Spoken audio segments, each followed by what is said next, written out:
It shouldn't be admissible in anything. You know, memory is so bad, and we can play around with it. So I think for those reasons, I think experiencers as well. You know, and here's the second reason. They want you to feel like you were there. That's the other thing, right? So if I'm doing a magic trick, I'm gonna try and say, oh, it was amazing. He was this high off the ground.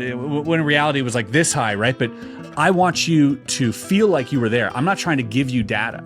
I'm trying to give you emotion so that you feel it, right? So an experiencer might do the same thing. They might be like, no, it was like the hair was standing up on my head. It's like, well, how do you know that? You can't see your hair. They're trying to re-feel like they were there, which means it may not be a perfect rendition of it. You're saying. Yeah, they're trying to make you feel what they felt, which is a human thing to do. It has nothing to do with lying, has nothing to do with being, just not telling the truth. It has everything to do with human connection. Yes. And so, through that, you have to filter the experiences, and it's impossible to do so. And so we know there's truth there, but some people might think that, oh, it's a grift.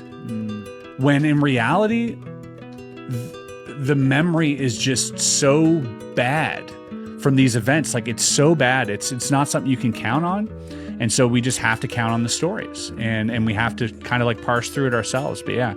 Without naming names, have you, not even necessarily just on camera, but just in all your years of looking at this and talking to people, have you sat with people that are at least known a little bit by others out there, not just like a rando on Twitter or something like that, but if you sat with someone who's telling you a story and you're just like, this is complete bullshit?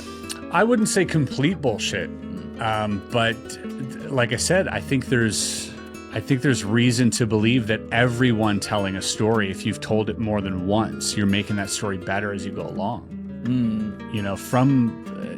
Think of the greatest tales, when you're with your buddies and you're like, oh,